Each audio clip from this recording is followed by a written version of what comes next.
はい、どうも、ゆうすけです。今回はすごくためになる話、てくるを解説したいと思います。で、今回このてくるを解説する前に、ちょっと来るっていう言葉の使い方について解説したいと思います。ちょっと英語と違うので。はい、まず来るは方向の動きです。話し手がいる場所や基準の場所に向かって移動すること。ポイントはこちらに向かってくるイメージです。このイメージを持ってください。あと、これが難しくて、時間的な移動もできます。時間的な移動。例えば、未来の出来事や変化がやってくること。春が来る。チャンスが来る。こういうのも来るを使うことができます。はい。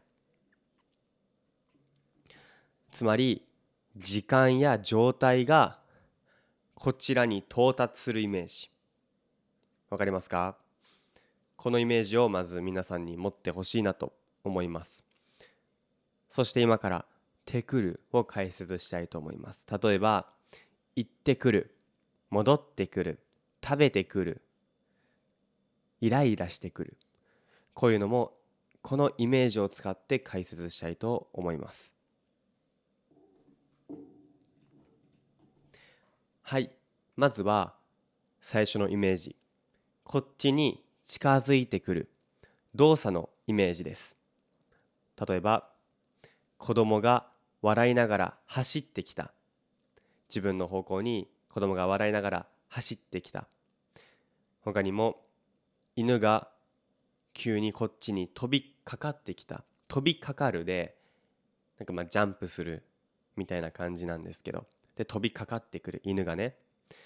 これも自分の方向なので、飛びかかってくるというような言い方ができます。他にも、例えば駅のホームにいて電車を待っているとします。そして電車が来ました。そしたら電車からたくさんの人が降りてきたんですね。こんな感じで降りてきた、降りてくる。自分の方向に人が来るんだったら降りてくる。こういう使い方もできます。人が降りるっていうのも間違ってはないです。ただ、人が降りてくるというとすごい、ちょっといい日本語ですね。ナチュラルだと思います。はい。で、これが、動作のイメージ。で、次は動作が完了してこちらに戻る。これも自分の方向ですね。に戻ってくる。例えば、郵便局に行って手紙を出してくる。わかりますか？他にも、よく有名なのが、行ってきます。よく言うんですよ、日本語で。行ってきますって。で、これも実は、行くと来るが合体してて、行くんだけど、この動作が完了する。例えば、外で遊んだり、何かしたりしたら、帰ってくるよっていう意味で、行ってきますなんですね。だから、この、なんなんしてきますとか、してくるとか、これは動作が戻ったりとか、この場合だと帰ってくるっていう意味が入ってるんですよ。はい。でも、実は私これをあんま意識しなくて、行ってきますとか言ってましたね。実は今回この話題は、私が日本語を教えている時にですね、生徒さんが、この、行くと行ってくるの違いはとか質問されたので、確かに何だろうと思って結構調べて、あ、そうなんだっていう気づきがあったので、はい、今回説明しております。他にも、駅まで迎えに行ってくる。迎えに行くと、でも、迎えに行った後に家に戻るので、迎えに行ってくる。そういう言い方ができます。他にも、飲み物を買ってくる。友達に会って話してくる。こういう言い方ができます。はい。Introducing Kaitenji, a new app for learning Japanese. Kaitenji has many great features that make learning Japanese fun, including vocabulary decks from the video you are watching right now.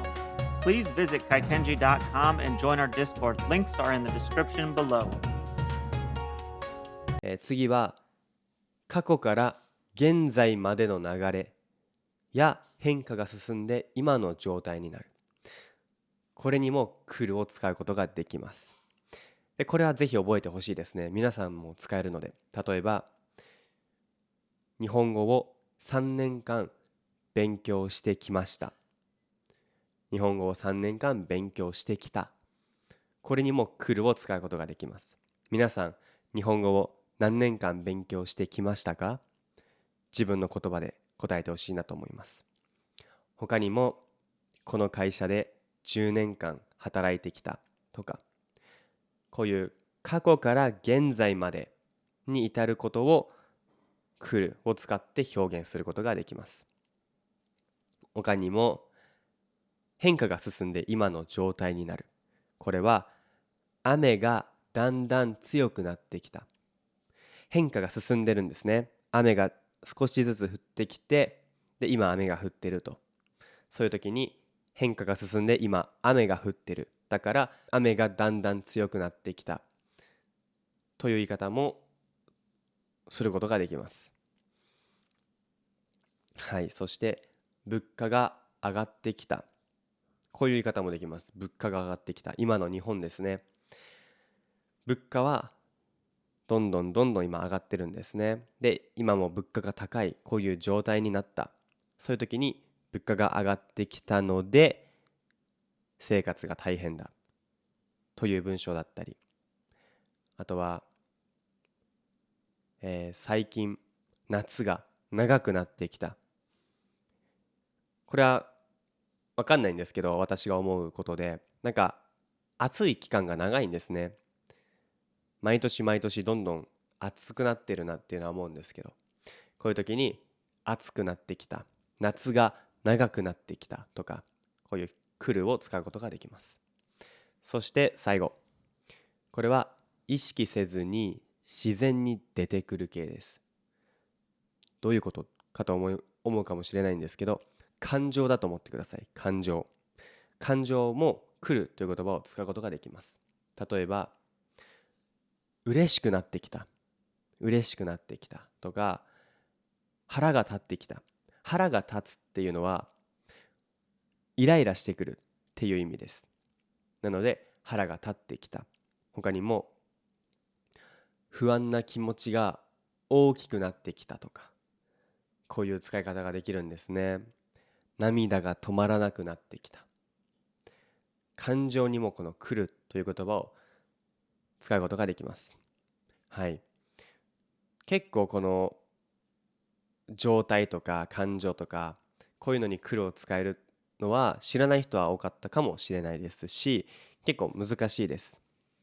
あと別に、例えばじゃあ今から行きますと行ってきます、どっちでも伝わるっちゃ伝わるんですよね。ただその来るっていう言葉のニュアンスをつかめば、皆さんもこのもっとナチュラルに日本語を使うことができると思うので、ぜひ、このテクルをマスターしてほしいなというふうに思います。はい、今日の動画はここまでになります。チャンネル登録と高評価よろしくお願いします。また次回の動画でお会いしましょう。じゃあね。